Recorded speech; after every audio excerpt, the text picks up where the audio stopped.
నమస్తే టిఆర్ నిజం. నేను మీ తాళ్ళపల్లి రమేష్. ఈరోజు వివిధ పేపర్లోని ముఖ్యాంశాలు, దానికి సంబంధించిన వార్తలను ఒకసారి చూద్దాం.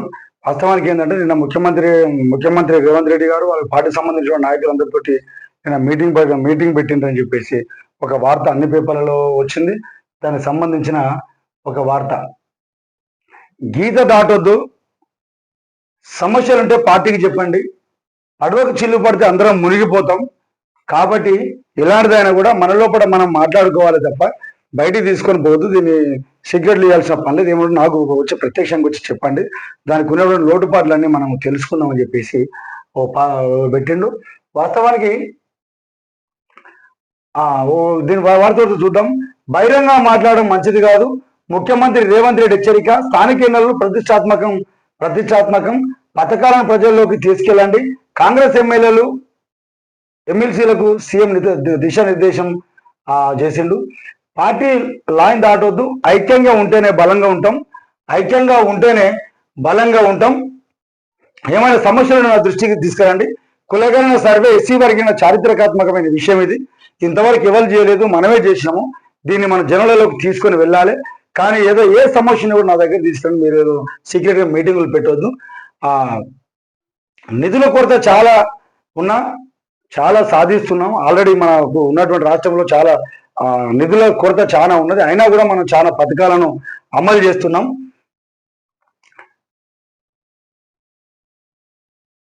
చేసింది మనకు చెప్పలేకపోతున్నాం. మండలాల వారిగా కార్యక్రమాలు చేపట్టాలి. కులగణన సూర్యాపేటలో బహిరంగ సభ ఉంటుంది. వర్గీకరణ గజ్వెల్ లేదా నర్సాపూర్లో రాహుల్ ఖర్గేలను పిలిచేందుకు ఢిల్లీకి సీఎం. 3 రోజులలో పిసిసి కార్యవర్గం మహేష్. ఇదంతా వాళ్ళ పార్టీకి సంబంధించిన విషయాల్లో చూద్దాం. దీనికి సంబంధించిన విజువల్స్ అన్ని పేపర్లలో కూడా పడ్డది, ఇచ్చిండ్రు. దానికి సంబంధించినటువంటి ఎమ్మెల్యేలకు ఎమ్మెల్సీలకు సంబంధించినటువంటి దాంట్లో ఆ డిప్యూటీ సీఎం బట్టి విక్రమార్క, ఆ ముఖ్యమంత్రి దీపాదాస్ మున్షి, ఆ పార్టీ సంబంధించినటువంటి మన రాష్ట్ర పిసిసి అధ్యక్షుడు మహేష్ గౌడ్, వీళ్ళందరి మధ్యలో ఈ అన్నిటిపైన చర్చ చేసింది. ఎందుకంటే మన అప్పుల కొరతల్లో ఉన్నాం, మన నిధులు లేవు, అయినా కూడా మనం సాధిస్తున్నాం. కులగణన అనేది ఒక చారిత్రకమైన విషయం. ఇంకోటి ఎస్సీ వర్గీకరణ ఇంతవరకు ఎవరు చేయలేదు, మనం చేసినాం. కాబట్టి ఇది మన జనాలలోకి తీసుకొని వెళ్ళాలి. మనం చేసే పథకాలన్నీ జనం దగ్గర పోతలేవు, కాబట్టి అంతా ముందు తీసుకొని పోవాల్సిన అవసరం మీ పైన ఎంతైనా ఉన్నది. మీరు సాటుకు చెప్పాల్సిన పని లేదు, ఏదున్నా కూడా ప్రత్యక్ష దగ్గర చెప్పండి అని చెప్పేసి నిన్న ముఖ్యమంత్రి వాళ్ళ దిశానిర్దేశం చేసిండు. అక్కడి నుంచి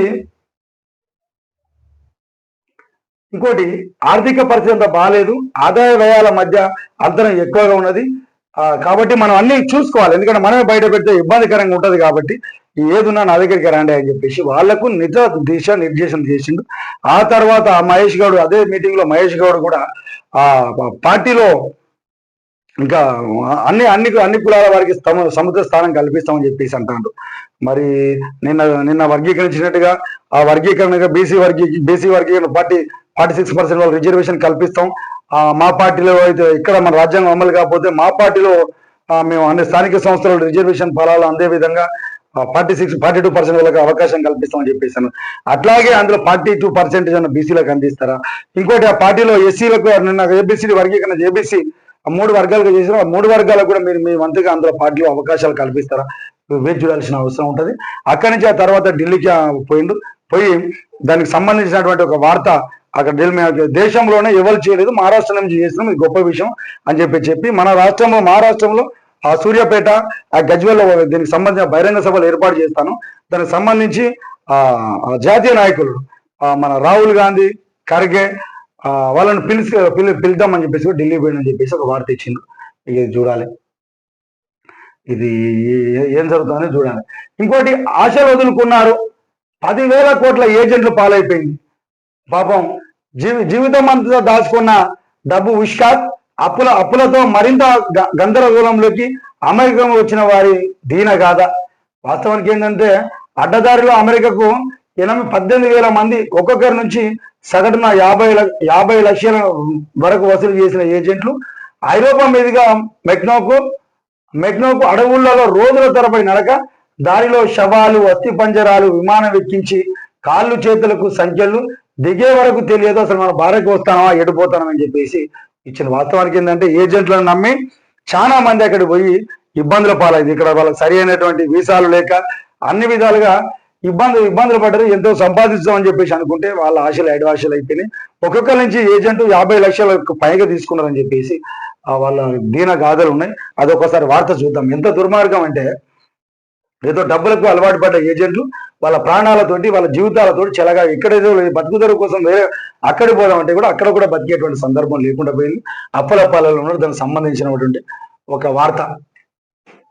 అమెరికా కళలను నిజం చేసుకునేందుకు వారంతా ఏజెంట్లను నమ్మారు.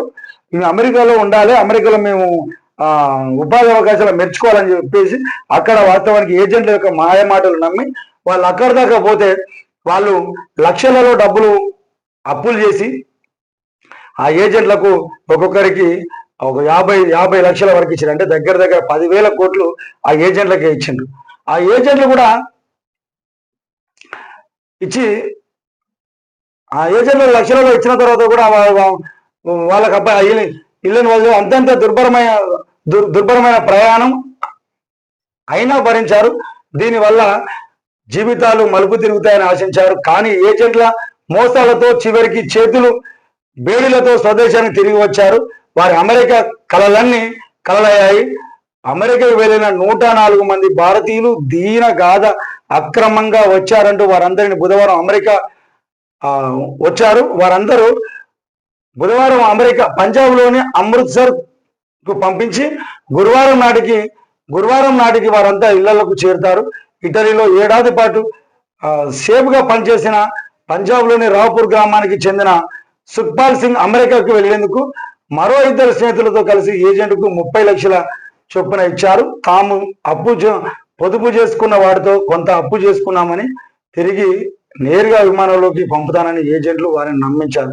కానీ అలాంటిది ఏం జరగలేదు. కానీ ఇక్కడికి వచ్చిన వాళ్ళు సంఖ్యలతోటి ఇక్కడ దాకా వచ్చిండ్రు. వాళ్ళ దీన గాథలు ఇక్కడ ఉన్నాయి. భారతీయ భద్రత ముఖ్యం. డిక్లరేషన్ పై అమెరికా ఎంబీసీ వలస చట్టాలను కఠినంగా అమలు చేయడం తమ జాతీయ ప్రజల భద్రతకు ఎంతో ముఖ్యమని